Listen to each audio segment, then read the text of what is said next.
Hey guys, how you doing? Now this is off my laptop camera, so sorry it's a bit weird and a bit shitty quality.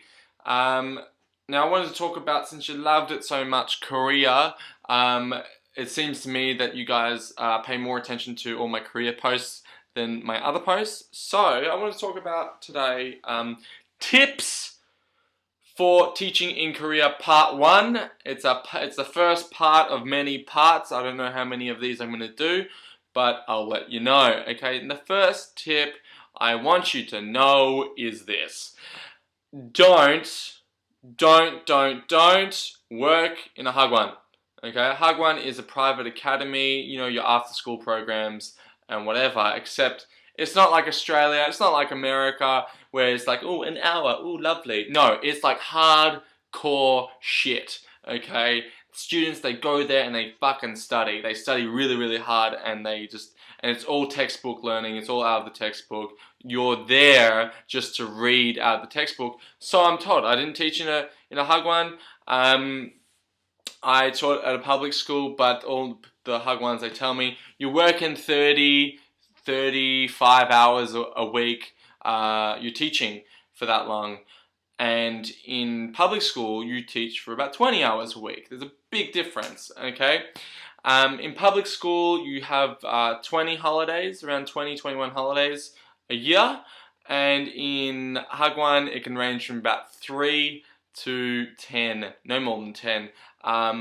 In case you don't know, Koreans work really, really hard, and this is just standard for a hagwon institution, okay? And I believe it's similar in Japan too. Do not work for a private academy. I know it's easier to get a job there, but it's much better if you apply directly through the government at epic.go.kr. And for Japan, it's the JET program, so look that up. Links down below.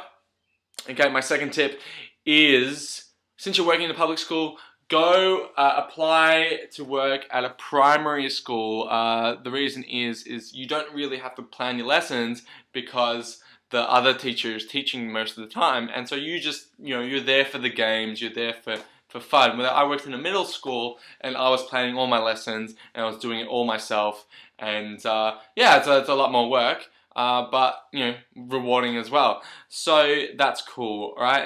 In primary school, you get more like days off, and you get more like fun days and stuff like that.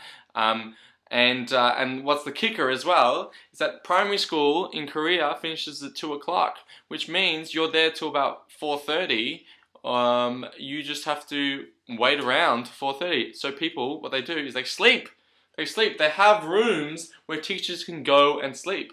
Or they sleep under their desk, or they jam 2 desks together and they sleep. I know, it's ridiculous.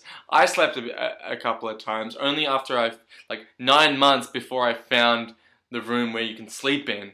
I was doing some sleeping on the desk, you know, that type of thing. Sleeping is very common for Korean teachers because they work really, really hard. I do not, which brings me into the third and final point for this video.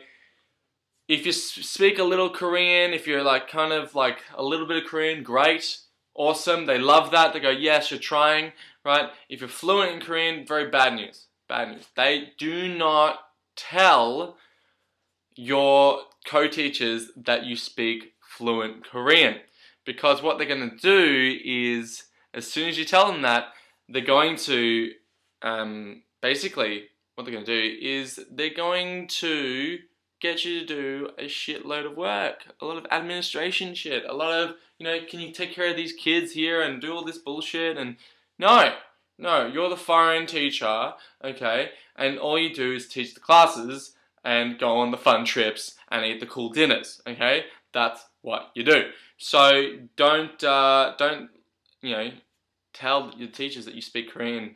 Very, very wise tip. I'm sure it's similar in Japan too. That's all for now. And I will see you next time with some more entertaining news. If you want to ask me any questions, the comments down below, subscribe. Yes!